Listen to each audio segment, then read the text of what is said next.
HBL PSL season 10 की all important transmission जीतेगा पाकिस्तान। एक मरतबा फिर आपको खुशामदीद कहते हैं। इस वक्त कोयटा ग्लैडिएटर्स ने बड़ा स्ट्रॉन्ग कमबैक किया। 102 रन पर 6 खिलाड़ी आउट कर लिए।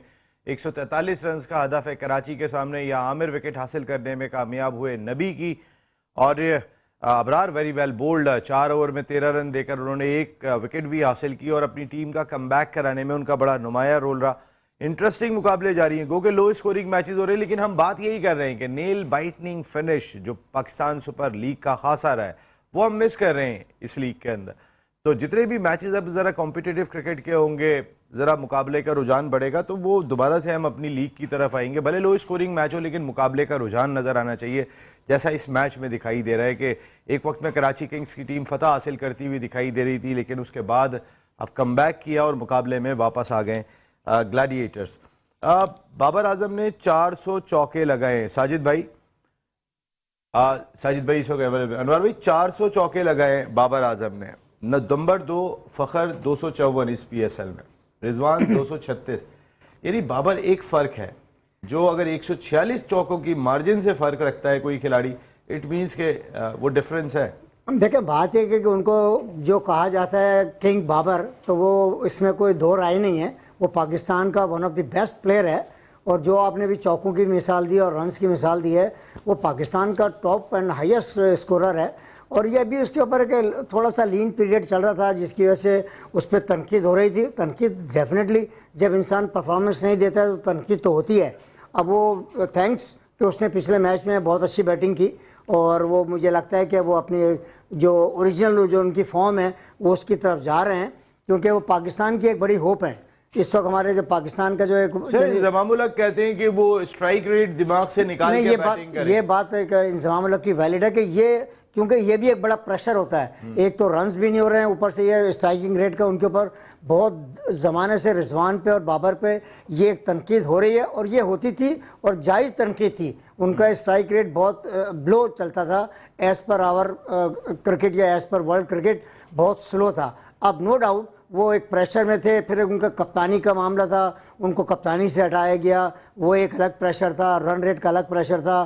तो वो सारी चीज़ें मिक्सअप होकर उनके ऊपर इतना असर हुआ था कि उनकी बैटिंग की फॉर्म जो है चली गई थी। अब वो ग्रेजुअली इज़ इम्प्रूविंग और ये बात अभी इंजमाम ने बिल्कुल सही है कही है कि वो इस वक्त स्ट्राइक रेट का जो प्रेशर है ना, अपने दिमाग से निकाल के अपनी प्रॉपर बैटिंग करें ताकि वो अपनी फॉर्म को रिगेन करें। ज़हीर अब्बास साहब ये कहते हैं कि आप अपनी अना को ज़रा पीछे रखें और अपने सीनियर्स के पास जाएं।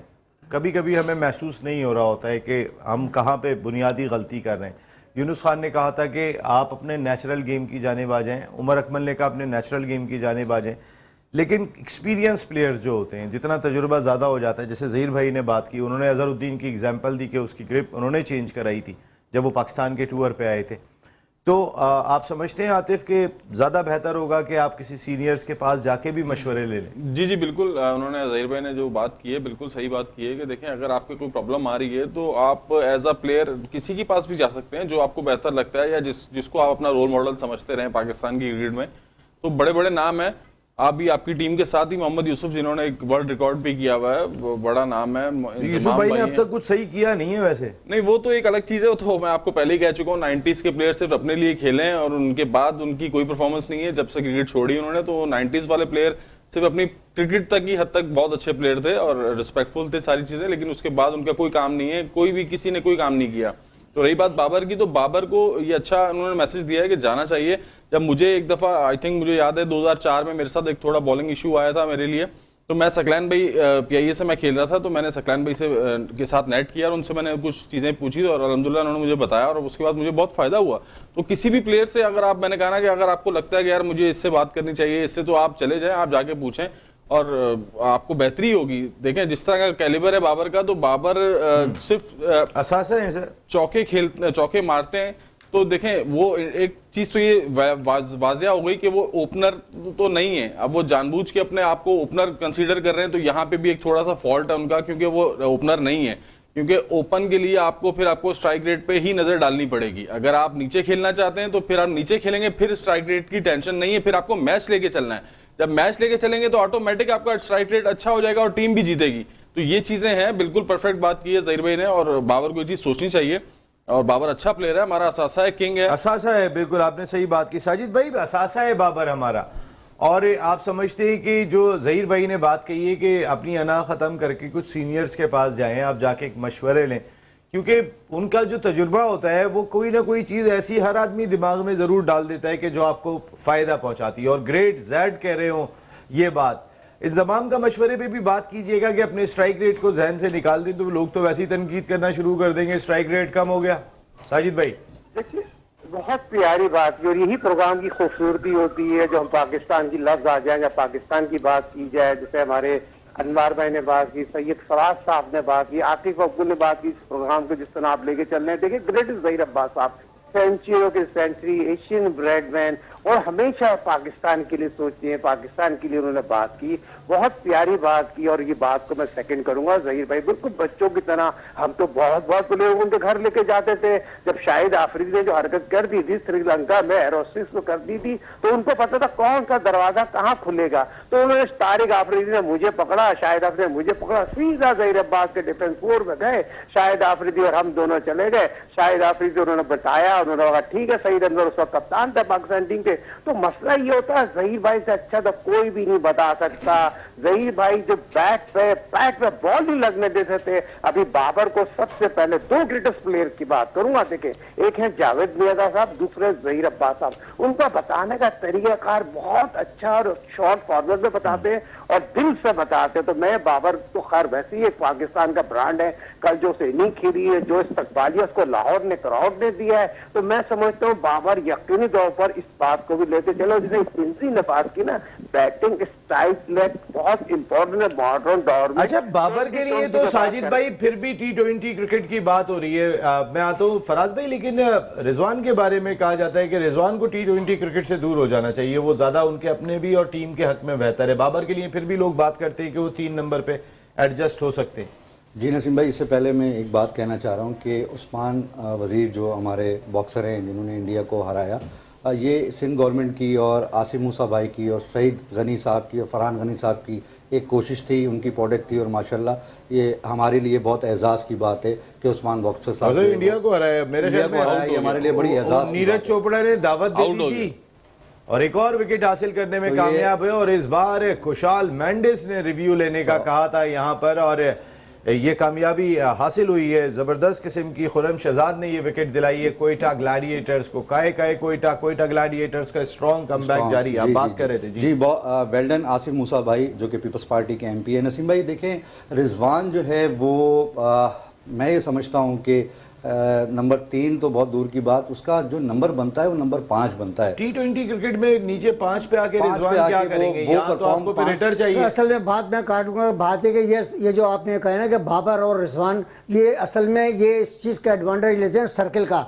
वो आपको पता है कि शुरू के जो एडवांटेज ले ही नहीं पा रहे ना। बात है कि नियतों का फर्क है ना। बात है कि आप ओपनर है ही नहीं, करना नहीं चाहते। सर बात है कि आपको एडवांटेज लेना चाहते हैं ना, आप ये एडवांटेज लेते हैं। उसमें सर्किल के अंदर लड़के होते हैं तो आप अपनी शॉटें खेलते हैं, उसमें रन्स कर लेते हैं। ये 5 नंबर पर आके बैटिंग करके रिजवान इतने रन्स करे, नो डाउट उसकी परफॉर्मेंस है, मगर वो परफॉर्मेंस नहीं होगी जो भाई आप टेस्ट क्रिकेट में हैं, आप ODI क्रिकेट खेल रहे हैं, आप अगर परफॉर्म करते हैं वहां पे और रुक सकते हैं, लेकिन मेरा नहीं ख्याल कि हर खिलाड़ी के लिए T20 फॉर्मेट होना चाहिए। देखिए नसीम भाई, अब तो ग्रेट शुएब भाई ने भी ये बात कह दी कि रिजवान को जो है वो T20 में नहीं होना चाहिए। अगर ये बात मैं सही कह रहा हूँ, क्योंकि मैंने कल ये बात सुनी थी, उन्होंने भी कह दी, उन्होंने तो दोनों के लिए आगे नहीं होना चाहिए। रिजवान को जो है वो मैं समझता हूँ कि वनडे में रखना चाहिए। और T20 का देखिए नसीम भाई, अभी भी 3 साल 2 साल 3 साल फिर वही बात हो जाती है कि लोग ये कहते हैं कि सरफराज के पीछे ही पड़े हैं। अभी भी 2-3 साल सरफराज क्रिकेट खेल सकता है, उसके हवाले आप पूरी टीम T20 उसको बना के दें। मोहम्मद आमिर हमारे पास खेल सकता है। T20 नहीं तो और फॉर्मेट में तो सरफराज एडजस्ट हो सकता है, टेस्ट फॉर्मेट की मैं स्पेसिफिक बात करूं। नसीम भाई, सरफराज अभी भी खेल सकता है, उससे हमें फायदा उठाना चाहिए। यंग टैलेंट जो आ रहा है, देखिए बाबर को बनाने वाला कौन है? सरफराज है। रिजवान को बनाने वाला कौन है? सरफराज है। बहुत ज्यादा मैं तो कहता हूं सरफराज ने बहुत ज्यादा क्रिकेट सिखा दी कि सरफराज ही आउट हो गए। ये एक लॉबी है जिस लॉबी को खत्म होना चाहिए नसीम भाई। पाकिस्तान में जो है वो हकीकी पाकिस्तान की तरह क्रिकेट खेलना चाहिए, जैसे लोग चाहते हैं, जैसे 25 करोड़ अवाम चाहती है अपनी टीम को। उस तरीके से हमारे चेयरमैन PCB मोहसिन नकवी साहब को सोचना चाहिए, क्योंकि क्रिकेट एक ऐसा जज्बा है कि पूरी कौम को मुत्तहद कर देता है। पहले हॉकी का सत्यानाश हुआ, अब क्रिकेट का सत्यानाश हो रहा है। सरफराज के आने से ना बैटिंग ऑर्डर में बहुत चेंजिंग आ जाएगी। आप ये चीज देखिए, क्योंकि उसको बैटिंग का लालच नहीं है। जब वो कप्तान था तो वो खुद नीचे आता था, क्योंकि वो उसको पता था कि मैंने ऊपर जिनसे काम लेना है मैं उनसे काम लूं। उसके बाद सरफराज की बात करें ना, जी वो मोहित पे वतन था। मैं वही कह रहा हूँ कि उसने अगर पाकिस्तान साजिद के भाई लिए सुन रहे हैं, साजिद भाई मौजूद वो हैं मोहित पे हमारे साथ। वतन मैं जरा है। साजिद भाई के पास तो बाद में आऊंगा, आपको रुकना पड़ेगा क्योंकि एक कॉलर हमारे जी, साथ जी, जी। ज्वाइन कर चुके हैं। अस्सलाम वालेकुम वालेकुम अस्सलाम, कैसे हैं? डॉक्टर महराज भाई फ्रॉम हैदराबाद। महराज भाई अल्लाह का बहुत शुक्र है, आप कैसे हैं महराज भाई? अल्हम्दुलिल्लाह अल्हम्दुलिल्लाह, अल्लाह का बड़ा करम है भाई। आपका प्रोग्राम देख रहा हूँ, माशाल्लाह बहुत अच्छा जा रहा है और मुख्तलिफ मौज़ूआत कवर कर रहे हैं आप माशाल्लाह बहुत बहुत स्पोर्ट्स के हवाले शुक्रिया से। आपका, बहुत और शुक्रिया। माशाल्लाह से अभी गुफ्तगू जो चल रही थी कि स्पोर्ट्स जो है वो मुल्क को जोड़ता है, तो हकीकत है हमारा स्पोर्ट्स चाहे क्रिकेट हो, हॉकी हो और या नेजाबाजी हो या तैराकी हो या और एथलीट्स हो, हम सब में इनेताज का शिकार है। बहुत ज्यादा गिरावट आ गई है। तो अब ये कौम को मुज्तमा और यकजा करने की जरूरत है। तो इंशाल्लाह ये स्पोर्ट्स हमारे लिए बहुत बड़ी कुव्वत है। अगर स्पोर्ट्स में स्पेशली क्रिकेट जो है वो एक जुनून है। क्रिकेट के हवाले से अगर हम अच्छी टीम बना पाते हैं, पाकिस्तान के अंदर एक बड़े रोशन अच्छे और खेलने वाले अच्छे लोग मौजूद हैं, अगर हम उन्हें चांस देते हैं और जो पुराने खिलाड़ी परफॉर्म नहीं कर रहे तो वक्ती तौर पर उन्हें हटा दें, जब परफॉर्म करे तो जरूर ले लीजिए उन्हें। तो ये है कि परफॉर्म करने वाले प्लेयर्स को टीम में रखें, तो उम्मीद है कि इंशाल्लाह स्पोर्ट्स में हमारा नाम होगा और पाकिस्तान स्पोर्ट्स की बुनियाद पर बड़ा यकजे हो जाता है। कौम में बड़ा जज्बा पैदा होता है। इस जज्बे को शायरी भी बड़ी शिद्दत करते हैं, से इनसे एक बेदार शेर करने सुन की लें। जरूरत है। महराज भाई कोई एक शेर पाकिस्तान के मौजूदा हालात पे, पाकिस्तान क्रिकेट के। बस वही है, अल्लामा ने इकबाल ने कहा था, क्यों रियाकार बनूं सोदे फरामोश रहूं, फिक्र फर्दा न करूं महरगा में दोष रहूं, हमनवा मैं भी कोई गुलूं के खामोश रहूं।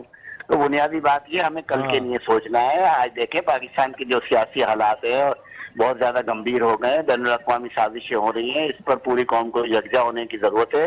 न सिर्फ क्रिकेट में बल्कि हर सतह पे, हर सूबों की सतह पर भी हमें यकजा होने की जरूरत है, ताकि हम एक भरपूर आवाज बनकर और यकजा होकर हम जो है दुश्मन के सामने खड़े हो जाए। और इंशाल्लाह उम्मीद है दुश्मन हमारा कुछ भी नहीं कर सकता। आमीन, पूरी आमीन। कौम यकजा है इंशाअल्लाह ताला और हम अपनी फौज के साथ खड़े हुए हैं।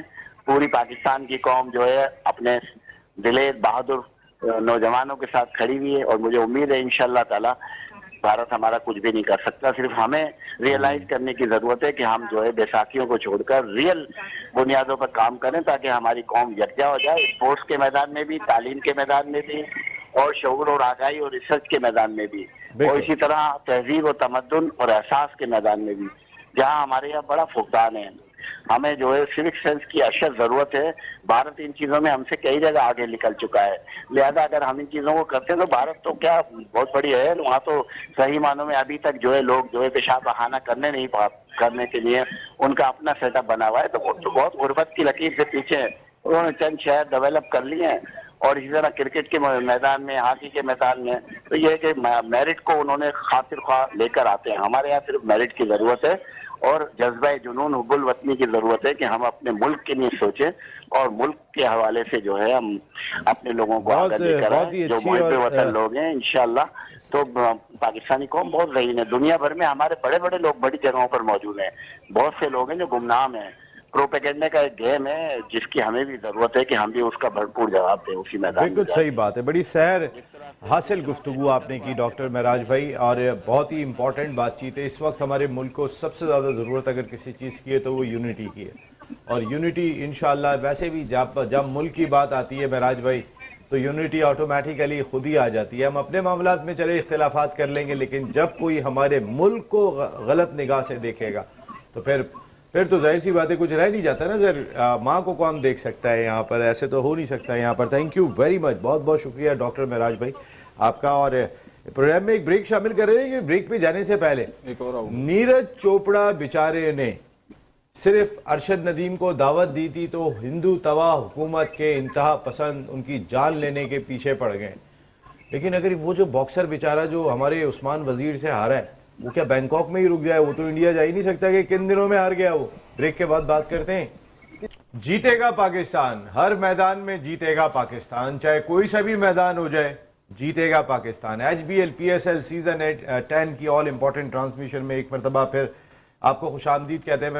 मेरे ख्याल सब लोग समझ गए होंगे कि चाहे कोई भी मैदान हो इंशाल्लाह जीतेगा पाकिस्तान।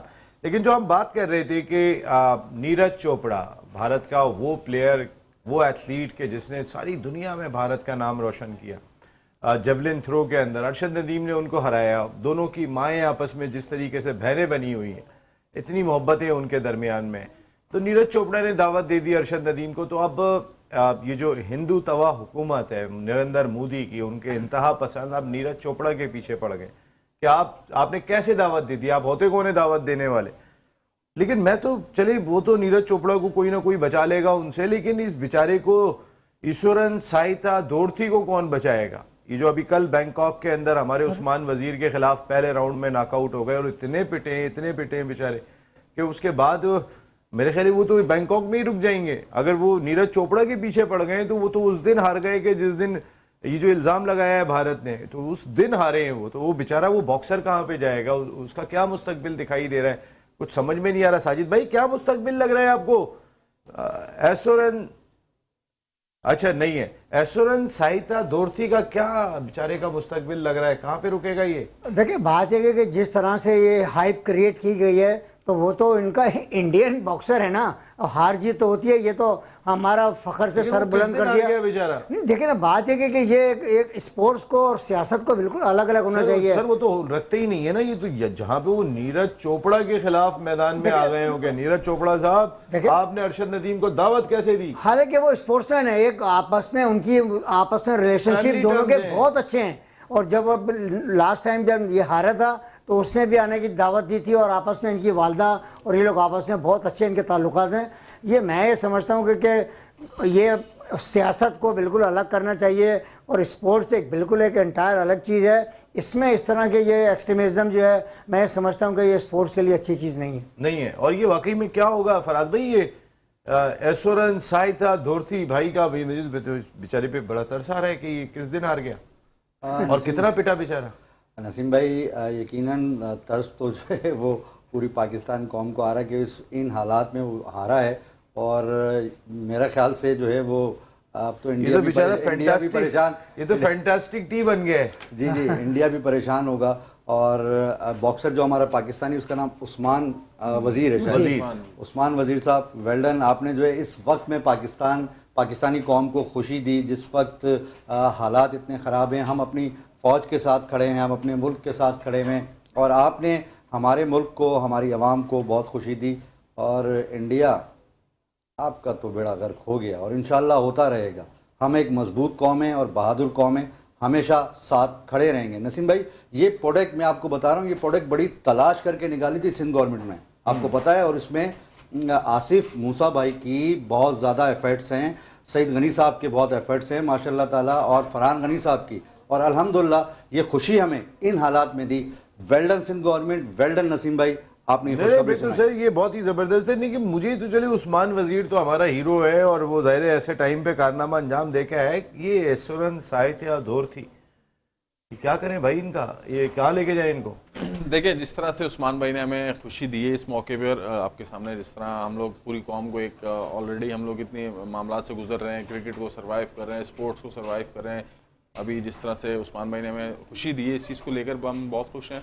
और ये देखें जिस तरह जो भी अभी इंडिया में ये मामला चल रहे हैं, आप इंडिया की कई रील्स उठा के देखें जो भी सोशल मीडिया पे वायरल हुई हैं, कि इंडिया के अपने ही लोग, इनके अपने हिंदी कम्युनिटी के लोग, उन्होंने एक्सपोज हो गए। उन्होंने जो एफआईआर दर्ज कराई है, इधर वाकया हुआ है, वो पहले से तैयार बैठे हुए थे कि एफआईआर दर्ज कराएंगे। और जिन लोगों का एक्सपोज हो गए बुरी तरह, जिन लोगों का ये तस्वीरें डाल रहे हैं कि ये लोग मर गए हैं उस वाकये में, तो वो इनके अपने ही लोग जो है, एक कपल, शायद अगर आपकी वो नजर से वो रील गुजरी हो कि एक कपल की तस्वीरें लगी हुई है। बात भी नहीं करना चाहता हूँ मैं, मुझे वो हम सियासी शो नहीं है, लेकिन मैं तो उस बॉक्सर का बेचारे का सोच रहा हूँ कि वो किस दिन पिट गया, इतना पिटा, अब कहाँ पिटेगा वो। देखें जिस तरह से उस्मान भाई ने ये उस बॉक्सिंग के हवाले से मैं बात करना चाह रहा हूँ, वो जो मामला हुआ है उसमें उन्होंने जिस तरह से उसको मारा है, मैं ये समझता हूँ कि ये अपने दिल की भड़ास निकाली होगी कि जो मामला चल रहे हैं, जिस तरह से उस्मान को हम पाकिस्तानी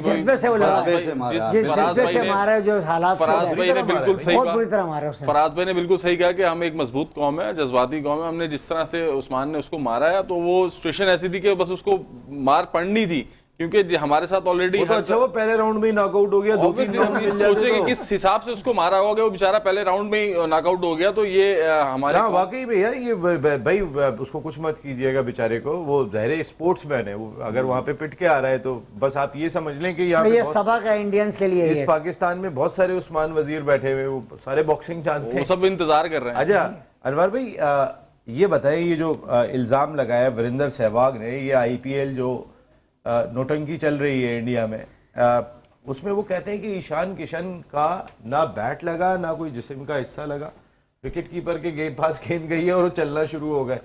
देखें ये आंखों में धूल झोंक रहे हैं। नहीं, देखें बात है कि सोशल मीडिया पे मैंने भी ये मसला इस चीज़ को मैंने पढ़ा और देखा भी है, कोयटा जीत तो गया, 2 बॉलों पे उसमें 14 रन। हाँ सर, वेरी वेल प्लेड। काय कोयटा ग्लैडिएटर, शान पाकिस्तान जी। नसीम भाई बात है कि ये बात एक सोचने वाली है। हर बैट्समैन चांस लेता है, अगर उसके स्निक भी होती है, ऐसा होता है तो वो विकेट पे रुकता है, ना कि वो बगैर कुछ आपको पता है कि मेरे बैट पे नहीं लगी है, कुछ भी नहीं है, वो चल पड़ा है। तो ये शक व शुबहात वाली बातें हैं। और इंडियंस क्रिकेट के अंदर आपको पता है कि इस IPL के अंदर हमेशा कुछ ना कुछ स्कैंडल जैसे सामने आते हैं, और ये उसमें से एक है।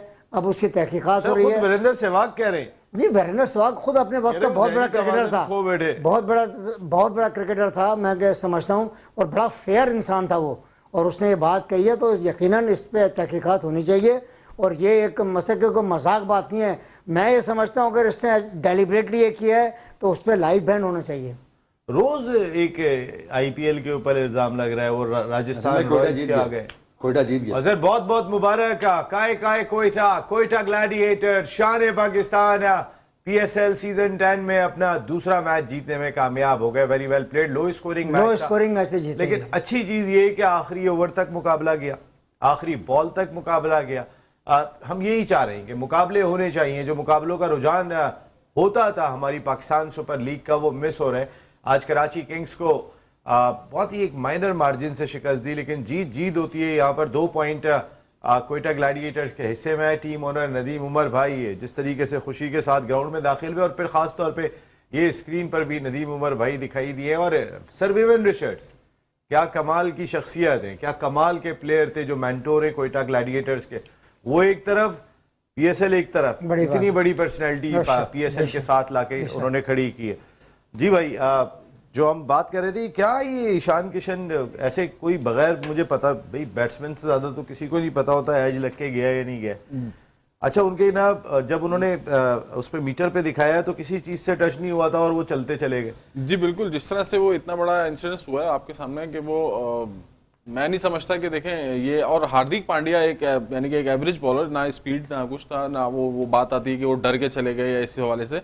जैसे शुएब अख्तर से अगर तेंदुलकर डर भी गए होंगे, चलिए एक वक्त में मान लेते हैं, डर ही गए, किताब में लिखा है। जी डर गए थे ऑब्वियसली, और वाकई में शुएब अख्तर से तो भागते थे ऑब्वियसली, क्योंकि आपके सामने दुनिया के हर बैट्समैन ने ये बात बोली कि यार शुएब अख्तर से फास्टेस्ट बॉलर हमने नहीं देखा। और कितने प्लेयरों को उसने जख्मी किया है, इंजर्ड किया है, जो उसके सामने फेस नहीं करते थे। वो कल सरफराज नवाज साहब कह रहे थे ना, वो गौतम गंभीर के बारे में कहने लगे कि और एक और बात, सॉरी मैं आपका, कौन मारेगा।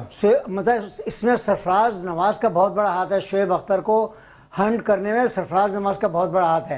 ये भी आपको बता दूं, फर्स्ट टाइम इंट्रोड्यूस उसने कहा था, और ये अल्फाज मुझे याद हैं कि पाकिस्तान में एक तेज तरीन बॉलर आ रहा है। सर अब ये कितना छुपा लेंगे IPL के किस्सों को। आपके सामने एक चीज रील ऑटोमेटिकली सोशल मीडिया पे वायरल हो गई है कि जो इसका ईशान किशन का जो आउट हुआ है कि ना उसके बैट से लगी, ना उसके थाई पैड से लगी, और इवन के वाइट बॉल था और आप चलते चले गए।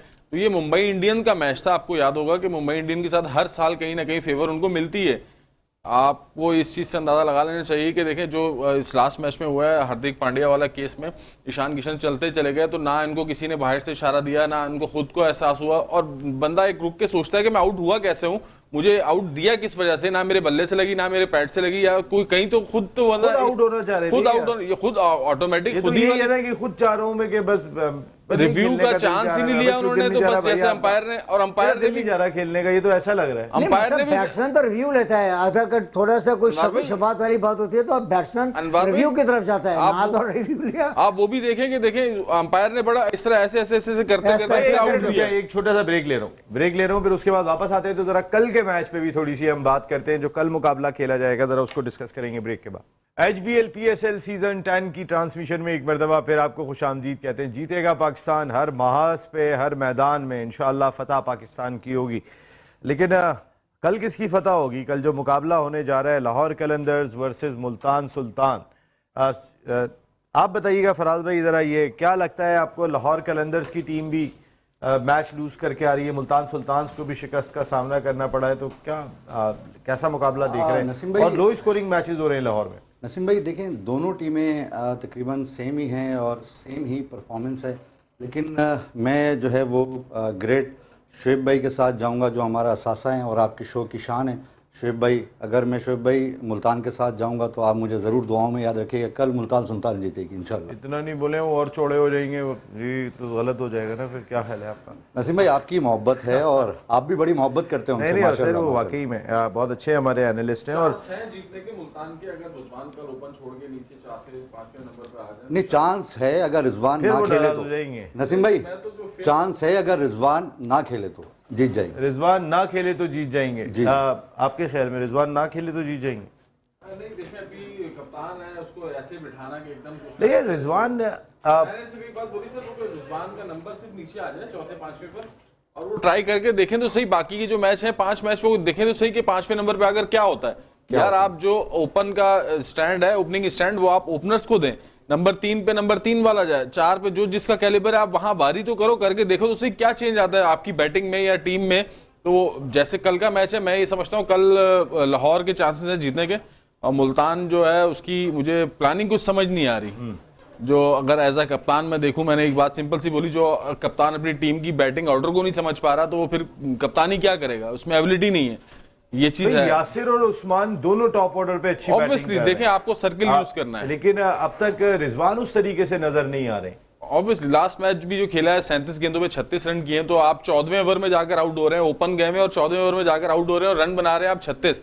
तो ये लम्हा फिक्रिया है भाईजान, आप देखें अपनी टीम के हवाले से। आपको जब से बाबर और रिजवान टीम से बाहर हुए, T20 टीम से बाहर हुए, उसका इम्पैक्ट हमने देखा इस PSL के अंदर। दोनों लीडिंग रन स्कोरर होते हैं हर साल, लेकिन दोनों का ग्राफ खासा नीचे रहा परफॉर्मेंस की मैं बात करूं तो। देखिए बिल्कुल सही बात है। देखिए किसी आप नेशनल टीम से जब आप ड्रॉप होते हैं ना, इसका इम्पैक्ट तो पड़ता है डेफिनेटली आपकी परफॉर्मेंस पे भी, और आप बैक ऑफ माइंड में आपके ये चलता है कि हम इस काबिल नहीं है कि T20 क्रिकेट में हम लोग पार्टिसिपेट करें। तो ये इसका जो ना इफेक्ट इन पर पड़ा है और वो वाली परफॉर्मेंस नज़र नहीं आ रही है। मगर बाबर ने जो कल 50 रन किए हैं तो ही बैटेड वेरी वेल, क्योंकि वो एक बैट्समैन है बहुत अच्छा। जहाँ तक रिजवान की बात है, हाँ ये ज़रूर है कि रिजवान ने तीनों फॉर्मेट में रन ज़रूर किए हैं, टेस्ट में भी, T20 में भी और वनडे में भी। मगर जो एक आतिफ ने बात की है, या मैं भी जो कह रहा हूँ, अगर रिजवान जब नीचे आएंगे ना तो नीचे बैटिंग करना आसान नहीं होती है। T20 क्रिकेट में बड़ा मुश्किल होती है। लेकिन 3 पर तो आ सकते हैं आप, उस्मान को ये आप कर सकते हैं। ये बात आपकी आतिफ की बिल्कुल सही है कि आप बैटिंग थोड़ी नंबर अपने आगे पीछे कर सकते हैं ताकि दूसरे लोगों को चांस मिले। और कितना बड़ा एडवांटेज होगा, हम देख रहे हैं कि लाहौर के अंदर लो स्कोरिंग मैचेस हो रहे हैं, फास्ट बॉलर्स डोमिनेट कर रहे हैं, तो शाहीन शाह अफरीदी और हारिस रऊफ का जमान खान, ये एडवांटेज क्या लाहौर कलंदर्स को होगा? देखें बात है कि मैच तो बराबर एक अच्छा मैच होगा। मेरी अपनी राय है कि मैच अच्छा क्लोज मैच होगा, और मेरे भी अपनी जो मतलब गट्स फीलिंग है वो शायद लाहौर जीते। फ़खर जमान और उनके साथ अब्दुल्ला शफीक, ये दो ऐसे उनके मिडिल में एक टॉप ऑर्डर पे एक मिडिल के अंदर बैटर है। Fakhar Zaman on end of perform करते हुए दिखाई दे रहे हैं। अब्दुल्ला शफीक ने जैसा स्टार्ट लिया था वैसा नहीं रहा। सलमान अली, ये दोनों हैं, सलमान अली अगा तो इस्लामाबाद में, तो ये दोनों का कितना इंपॉर्टेंट रोल देखते हैं इस मैच में? अब देखें नसीम भाई, फ़खर तो आपको पता है कि वो काबिल फ़खर इंसान है। जिस दिन वो चल जाता है तो उस दिन तो वो टीम तो 110% जीतती है। आपको पता है फ़खर की बैटिंग तो दुनिया देखती है और दुनिया पसंद करती है। अब्दुल्ला शफीक आप कह रहे हैं, अब्दुल्ला शफीक जो है देखें ज़बरदस्ती के, मैं तो समझता हूँ ज़बरदस्ती के ओपनर हैं। वो ओपनर, उनको तो ज़बरदस्ती ओपनर ला के खिला रहे हैं, लेकिन फ़खर तो जेन्युइन ओपनर हैं, और फ़खर अगर परफॉर्म कर लेता है तो यकीनन टीम को फ़ायदा होगा। और वहाँ से अगर रिजवान परफॉर्म कर लेता है, देखिए उसको परफॉर्म करना बहुत ज़रूरी है। अगर उसको ऊपर आना है, टीम को जीतना है, तो रिजवान की परफॉर्मेंस लाजमी है, क्योंकि टीम का कॉन्फिडेंस तभी बढ़ेगा जब रिजवान परफॉर्मेंस देगा। और रिजवान को ये सोचना चाहिए कि मत स्ट्राइक रेट सारी चीजें भूल के अपनी क्रिकेट पे, नेचुरल क्रिकेट पे तवज्जो दे और अपनी टीम को ऊपर की तरफ लेके आए। सर नेचुरल खेलेगा तो वो 5वें 6ठे नंबर का प्लेयर है, वो फिर ओपन पे कैसे अपना नेचुरल गेम खेल सकता है? नहीं आतिफ भाई बिल्कुल 5वें पे आए, 4थे पे आए, जिस भी नंबर पे आके वो खेले अपनी आपकी टीम कौन सी है नेचुरल। कल? मेरी नसीम भाई मुल्तान सुल्तान, शोएब भाई के साथ जाऊंगा। आप शुएब भाई या रिजवान के साथ जाएंगे? आप किसके साथ जाएंगे? सर मैं लाहौर कलंदर के साथ जाऊंगा और मुझे उम्मीद है कि लाहौर कलंदर कल जीतेगा और शायद कल रिजवान साहब बैटिंग करने शायद नीचे आ जाए। अल्लाह करे अगर ये नीचे आएंगे तो मैं बड़ा चेंज देखूंगा, तो और मैं समझूंगा कि यार कभी ये वो नहीं पाकिस्तान के आएंगे। लिए। ये मैं आपको अभी बता रहा हूँ। जी जी जनाब, मेरे जो कौन सी टीम है कल? लाहौर। लाहौर कलंदर, बिल्कुल ठीक है। और नसीम भाई आपने जो कल पेशन गोई की थी कोयटा की, माशाल्लाह वेल डन। आप मैं तो आज माशाल्लाह ऐसा पेशन लगता है गोई गैब का इल्म आ गया माशाल्लाह आपके पास। मौकिलात आ गए हैं आपके पास माशाल्लाह। शोएब भाई का कुछ शुएब असर भाई का आपका, शागिर्द हूं, कोई हाँ, मजाक शोएब बात भाई नहीं का कर असर सकता। आप सर कल की पेशन को आप क्या कर रहे हैं? कल की बताइए नसीम भाई। कल की आप भी पेशन बताएं गोई, कल की। Multan Sultans, I will go with Multan Sultans. मेरा ख्याल है कि मुल्तान सुल्तान्स की टीम क्योंकि एक मैच जीती है तो वो कम बैक करने की पूरी कोशिश करेंगे और उनमें इतनी सलाहियतें मौजूद हैं कि वो कम बैक कर सके, क्योंकि इंपॉर्टेंट चीज़ ये है कि जो फास्ट पिचेस बनी है लाहौर की, ये एक अच्छा ट्रेंड है। इसमें हम कल बात करेंगे कि ताकि हमें हर तरह के सरफेस पे खेलने की आदत हो। जब हम बाहर जाते मेन पॉइंट जो है लास्ट पॉइंट, कल आखिरी मैच है मुल्तान के पास क्वालिफाई करने के लिए, अगर वो भी कल हार गई तो फिर टूर्नामेंट से बाहर हो बहुत जाएगी। मुश्किल में आ जाएंगे। Thank you very much Atif, बहुत बहुत शुक्रिया। अनवार भाई, फराज बहुत भाई, शुक्रिया साजिद नसीम भाई, आप सब लोगों का बहुत शुक्रिया। तो जीतेगा पाकिस्तान, हर मैदान में जीतेगा पाकिस्तान, हर महाज पे जीतेगा पाकिस्तान इंशाअल्लाह। कोई हमारे यहाँ मुल्क को कोई ऐसी वैसी निगाह से देखने की कोशिश भी ना करे। हमारी क्रिकेट इंप्रूव होगी और मैदान में भी जीतेगा पाकिस्तान। अल्लाह ने के बाद।